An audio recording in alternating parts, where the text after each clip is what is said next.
বন্ধুরা, আজ হচ্ছে বৃহস্পতিবার আর এখন বাজে সকাল 6টা। তো সকাল সকাল উঠে পড়েছি আজকে। আর আজকে আমার হচ্ছে 8টায় পড়ানো। তো ভাবলাম সকালবেলা সমস্ত কাজকর্ম তাহলে তাড়াতাড়ি গুছিয়ে নিই। আর যেহেতু আজকে বৃহস্পতিবার, তো সকালবেলা পুজোটাও করে নেব। বৃহস্পতিবারের দিন দেখবে সকালবেলা পুজোটা করা হয়ে গেলে না মনে হয় যেন অনেকটা কাজ গুছিয়ে নেওয়া হয়ে গেছে। তারপর আজকে আর রান্নার সকালে তাড়া নেই, কারণ কালকে রাত্রে বিরিয়ানি করা হয়েছিল। আর হচ্ছে রয়ে গেছে একটু বিরিয়ানি, ওটা মেয়েদেরকে দেবো।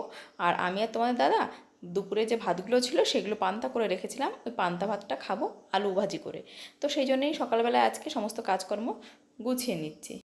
আজ এই রান্নার যেহেতু চাপটা কম আছে, তো সেই জন্যে এই যে দেখো এই কুকটপের দুটো পাশটাই কিন্তু পরিষ্কার করে নিচ্ছি। আর এই কাজগুলো তো সব দিন করা হয় না, তাড়াহুড়ো করে। তো সমস্ত ওই যে দেখো যে বাসনপত্রগুলো ছিল সবগুলো কিন্তু আবার একটু কি হয় না, বাইরে থাকলে পরে ধুলো ময়লা পড়ে। তো সেই জন্যে আবার একটু করে ধুয়ে সুন্দর করে পরিষ্কার করে রেখে দিচ্ছি এক এক করে সব কিছুই। তো সময় একটু হাতে বেশি পেলে সেদিন কিন্তু এই এক্সট্রা কাজগুলো কিন্তু করে নিলে কিন্তু নিজেদেরই কাজটা অনেকটা সুন্দর হয় আর রান্নাঘরটা অনেকটা বেশি পরিষ্কার পরিচ্ছন্ন থাকে। তো সেটাই চেষ্টা করছি, সকালে সকালে উঠে এই কাজগুলো গুছিয়ে নিচ্ছি। তারপরে কিন্তু ঘর এখনও মোছার বাকি আছে, তো ঘরটাও মুছবো। আগে রান্নাঘরটা পরিষ্কার করে নিলে তাহলে কিন্তু অন্য ঘরগুলো তাড়াতাড়ি পরিষ্কার হয়ে যায়, কারণ আমাদের মেন কাজটা কিন্তু রান্নাঘরেই থাকে। আর সারাদিন কিন্তু রান্নাঘরেই বেশিরভাগ সময়টা কিন্তু আমাদের কাজ থাকে। রান্না করা বলো, সবজি কাটা বলো, বাসনপত্র ধোয়া বলো, সব কিছুই তো রান্নাঘরেই হয়। তো সেই জন্যই রান্নাঘরটা কিন্তু একটু টাইমটা বেশি দিতে হয় একটু পরিষ্কার পরিচ্ছন্ন করার জন্য। আর রান্নাঘরে যেহেতু রান্না হয় সেই জন্যে পরিষ্কার পরিচ্ছন্নতাটাও কিন্তু অনেক বেশি গুরুত্ব দিয়ে করতে হয়। তো দেখো এই যে এখন এই সাইডটা পরিষ্কার করব, ওই সাইডটা পরিষ্কার করে নিয়েছি। আর এই সাইডটা এখন এই যে কালকে রান্না হয়েছিল না, একটু তেল ছিটা পড়েছে, সেই জন্য এইটাও একটুখানি এই যে স্কচ ব্রাইটের সাবানটা দিয়ে ঘষে পরিষ্কার করে নিচ্ছি।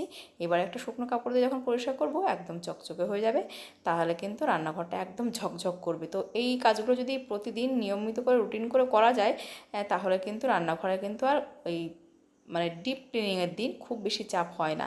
তো চেষ্টা করি আর কি সব দিন একটু গুছিয়ে টুছিয়ে রাখার, হয়তো কোনো দিন করে উঠতে পারি না কাজের চাপে, কিন্তু চেষ্টা করি রান্নাঘরটাকে পরিষ্কার পরিচ্ছন্নভাবে গুছিয়ে রাখতে। আমরা যারা একা হাতে সংসার সামলাই তারা জানি যে আমাদের কাজগুলো একাই করতে হবে। তো আমরা চেষ্টা করি সেই জন্যেই সবসময় নিজের সময় সুযোগ অনুযায়ী কাজগুলো করে রাখতে, তাহলে কিন্তু আর পরে কাজের চাপটা বেড়ে যাবে না। দেখবে কাজের চাপ যদি তোমার বেড়ে যায়, তুমি যদি কাজগুলোকে জমিয়ে রাখো না, তাহলে কিন্তু মাথায় একটা কী বলতো প্রেশার এসে যায়। সারাক্ষণ মাথাটা ওই একই জিনিস ঘুরতে থাকে, কখন কাজটা শেষ করব, কখন কাজটা শেষ করব। তো একটু সময় পেলেই কিন্তু টুকটুক করে এরকম কাজগুলো কিন্তু গুছিয়ে নিতে হয়। আর এই কাজগুলো করতে আমার মনে হয় না 10-15 মিনিটের বেশি সময় লাগে যদি তুমি নিয়মিত কাজগুলো করো। তো দেখো এবার এই যে কালকে যে সবজিগুলো এনেছিল তোমার দাদা, সেগুলো রাত্রে টাইম পাইনি, মেয়েদের পড়ানোর ব্যাপার থাকে তো রাত্রে। তো সেই জন্য এখনই সকাল সকাল গুছিয়ে নিচ্ছে। এবার আমি কিন্তু এই পেছনটা আর কি সব কিছু জিনিসপত্র যেটা এটা ওটা এলোমালো হয়েছিল সেগুলো সমস্ত কিছু করে নিয়ে পুজোটাও কিন্তু দিয়ে নিয়েছি, ঘরটার মুখে স্নান টান করে। তো আমার কাজ টাজ কমপ্লিট এখন সকালের অনেকটাই। আর এখন এই যে চলে এসেছি আলুগুলো ভাজবো। আর ডিম সিদ্ধ না স্নানের আগে বসিয়ে রেখে গেছিলাম, তো ডিম সিদ্ধগুলো করেছি, সেগুলো একটু ভেজে ওই বিরিয়ানির সঙ্গে ওদেরকে দিয়ে দেবো। আর আমরা আলু ভাজি দিয়ে খাবো। তো আজকে একটু অনেক দিন পরে আমি আলু ভাজি আর পান্তা ভাত খাচ্ছি। তো মাঝে মাঝে একটু হালকা খাবার খেতে ভালোও লাগে। আর এই যে গরম পড়েছে না, পান্তা ভাত খেতে সত্যি ভীষণ ভালো লাগে।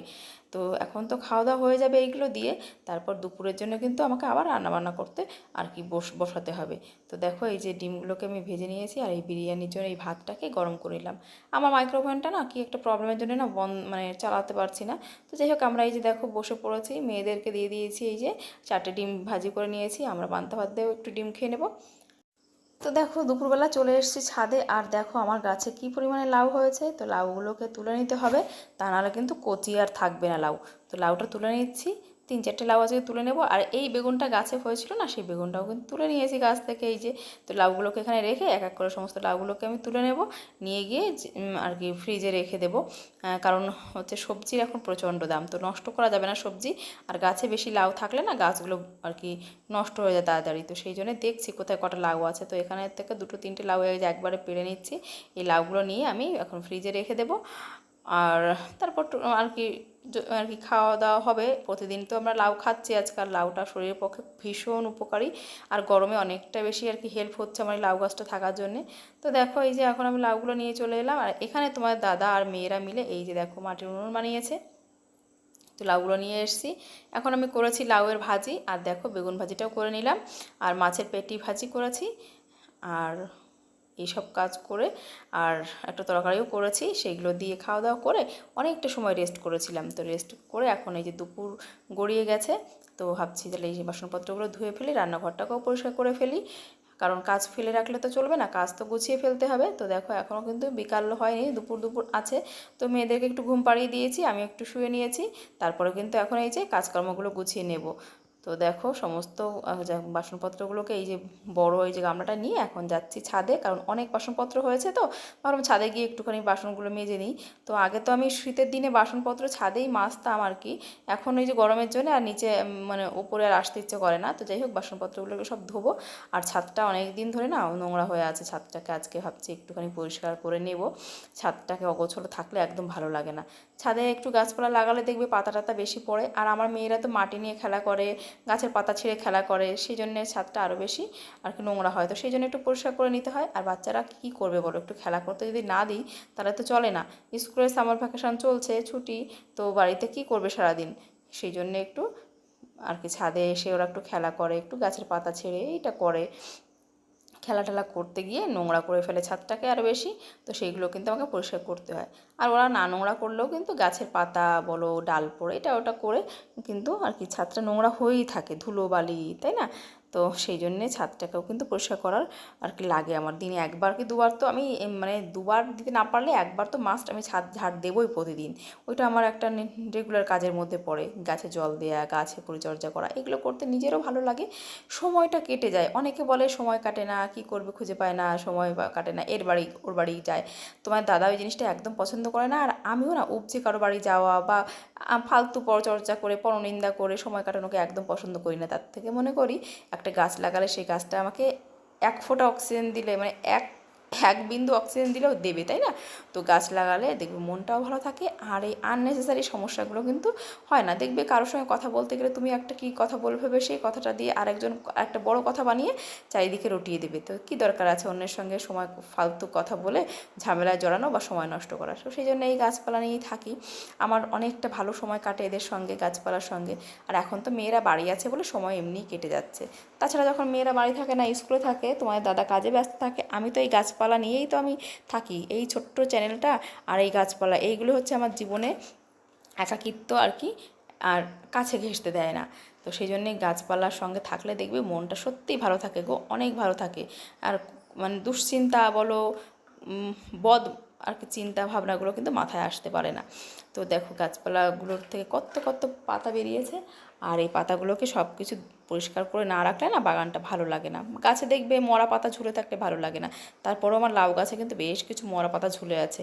আমি সময় পাচ্ছি না গো লাউ গাছটাকে পরিষ্কার করে সেইটা যে করব, সময় পাই না। একা হাতে এই সংসার সামলানো, পড়ানো, বাচ্চাদের পড়াশোনা, হোমওয়ার্ক, এগুলো করতে করতে না যেটুকু সময় পাই সেইটুকু সময় দিয়েই কিন্তু ছাদটাকে একটু পরিষ্কার পরিচ্ছন্ন করে রাখার চেষ্টা করি।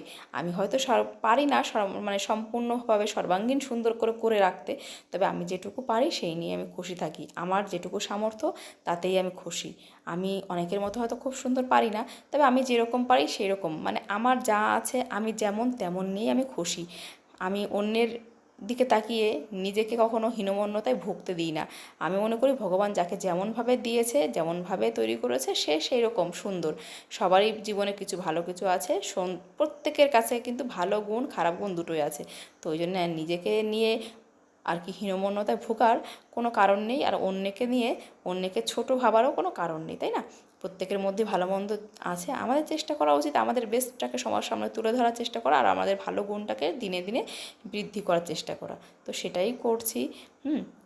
অকারণে ছুট ঝামেলা থেকে এড়িয়ে থাকার চেষ্টা করছি নিজের মতো করে সময় কাটানোর, আর চেষ্টা করছি তোমাদের একটু ভালোবাসা যাতে পাই সেইটা আর কি। সেই তোমরা আমাকে আশীর্বাদ করো যেন আমাদের ছোট্ট চ্যানেলটা যেন তোমাদের সাহায্যে একদিন একটু একটু করে ভালো একটা জায়গায় পৌঁছতে পারে। তো সেটা করতে গেলে তো তোমাদের সাহায্য অবশ্যই লাগবে, তোমাদের সহযোগিতা ছাড়া কিচ্ছু হবে না গো। তো চলো সবাই মিলে আমাকে একটু আশীর্বাদ করো আর একটু সাপোর্ট করো। টাটা।